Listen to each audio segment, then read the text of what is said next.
तर ही चोरी जी झाली ती कशी झाली हे आपण परत समजण्यासाठी परत इकडे वोटिंग स्टार्ट करू आणि बघणार का आपल्याला काय दिसतंय. पहिले आपण बघून घ्या आतापर्यंत कुठली वोटिंग नाही झाली आहे. तर इकडे आपला प्लीज डू वोटिंग म्हणजे 0 वोट. आणि आता हे आपण व्हीव्हीपॅट पण बघतोय, याच्यामध्ये पण पावती नाही आहे. तर ही जी चोरी झाली त्याला समजण्यासाठी आपल्याला थोडासा हे व्हीव्हीपॅटचं माहिती पाहिजे. तर आपल्याला ब्लॅक ग्लासची जर स्लाइड्स आली तर बरं होईल. हे या व्हीव्हीपॅटमध्ये 2017च्या जवळ असा काळा काच लावला गेला होता. अगोदर जो व्हीव्हीपॅट होता त्याच्यामध्ये काळा काच नव्हता. आता हे काळा काच लावल्यानंतर काय गोळ होऊ शकतो हे आपण समजण्याचा प्रयत्न करू. आता मी हा काळा काच काढलाय, काळा काच काढून बाहेर ठेवलाय आणि परत तीच वोटिंग आपण करत बघू. तर परत मी तशीच वोटिंग करतोय आणि आपण बघू शकता की केळ्याची पावती आली, लाईट पेटली, आपल्याला व्यवस्थित केळ्याची पावती दिसते. जेव्हापर्यंत लाईट आहे ती पावती दिसणार. आणि जर हा काळा काच काढला, काळा काच इकडे ठेवला तर आपल्याला काहीच नाही दिसणार. जे दिसणार आहे ते तेव्हाच दिसणार जेव्हा पहिल्यासारखा व्हीव्हीपॅट असेल. पहिल्याचा व्हीव्हीपॅट जो होता त्याच्यामध्ये काळा काच नव्हता. आता काळा काच लावल्यानंतर वोट झाल्यावर पहिला वोट जेव्हा वोट करणार त्याला त्याची पावती दिसणार फक्त लाईट पेटल्यावर. तर ही लाईट जी आहे ती 8 सेकंदासाठी प्रोग्राम अडकून ठेवणार, त्याला खाली पाडणार नाही. आणि दुसरा वोटर जो येणार वोट करायला त्याला ही पावती दिसणार नाही. तर काळ्या काचच्या मागे अशी पावती अडकलेली आहे हे दुसरा वोटरला माहीत नाही पडणार. तो येतो, तो पण केळ्याला वोट देतो आणि आपल्याला इकडे काय दिसतं, दुसऱ्या वोटरसाठी परत इकडे लाईट पेटवली जाईल आणि त्याला पहिल्याची पावती दिसेल. आणि अंधारात काय होतंय बघा,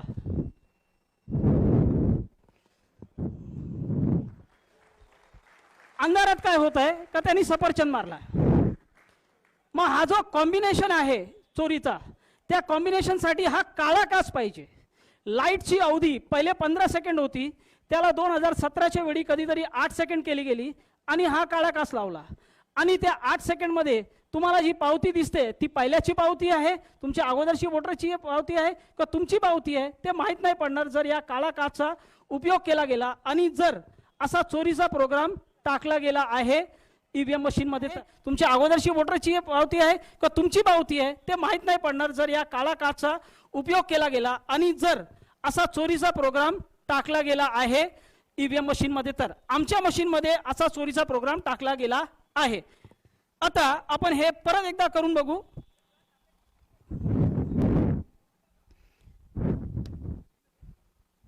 मी आता इकडे कलिंगडला मत देतोय. सगळ्यांनी पावती बघा, कलिंगडची पावती आपल्याला दिसली, लाईट पेटली. जेव्हापर्यंत लाईट पेटत आहे तेव्हापर्यंत दिसणार. एकदा लाईट बंद झाली का आपल्याला काय पावती दिसणार नाही. पण इकडे बघा, प्रोग्रामला मत चोरी करायचं आहे म्हणून त्यांनी काय केलंय, पावती अडकून ठेवली आहे. आता इकडे अडकलेली ही पावती जी आहे ते काळ्या काचच्या मागे दुसऱ्या वोटरला दिसणार नाही. आता दुसरा वोटर येतो आणि समजा त्यांनी कलिंगडला मत केलं. आता कलिंगडला मत केल्यावर काय दिसतंय, त्याला पहिल्याची पावती दिसते, काळ्या काचच्या मागे व्यवस्थित पावती दिसेल. अंधार झाला, एकदा अंधार झाल्यावर बघा तो काय करतो. तर हा काळा काच जो प्रोग्राम आहे तो प्रोग्राम वोट चोरी करणार आणि हा जो काळा काच आहे ती चोरी लपवणार. पहिल्याची जी मशीन होती